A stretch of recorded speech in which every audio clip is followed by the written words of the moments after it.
Onun xavaricləri, onun hətta qəribə nədən təəccübləndik biz? Axır vaxtlar Saudiyada nə qədər şeyx başladı həll etməyə.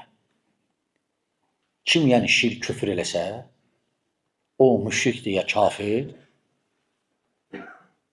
və onunla müamilə kafir kimi olacaq.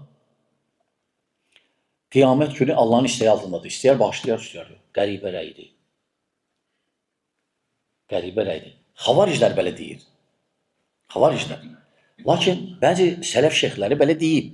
Düz deyir, xavariclərə görə onlar kafirdir. Ola bilər bu məsələdə onlar oxşayır sözləri.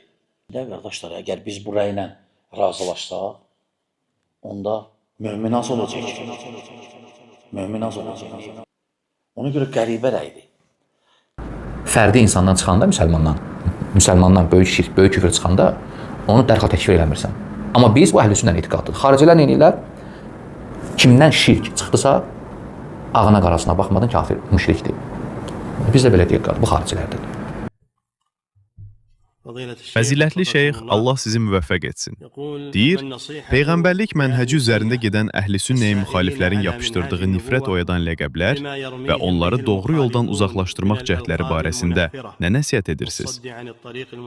Əvvəlcə vacib olan şey sünnənin nə olduğunu bilməyindir və öyrənməlisən. Sünnənin nə olduğunu öyrənməlisən. Hansı ki, Rəsulullahın sallallahu aleyhi və səlləm və səhabələrinin üzərində olduqları yolu.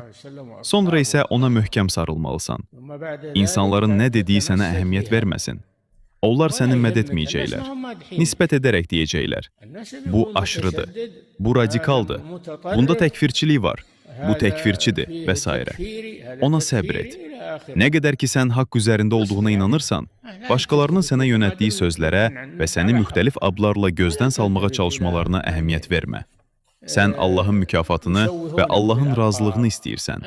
İnsanların tərifini və razılığını isə heç vaxt istəmirsən. Bəli. Fəzilətli şeyx, Allah sizi müvəffəq etsin.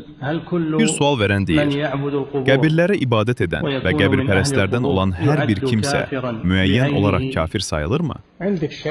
Sənin bunda şübhən var. Qəbirlərə ibadət edən kafir olmurmu? Əgər belədirsə, onda şirk nədir? Küfür nədir?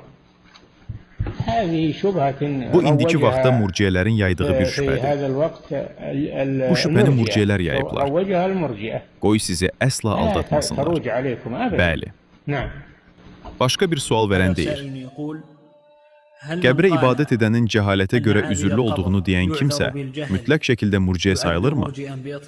Eynən, bu məhz murciyədir.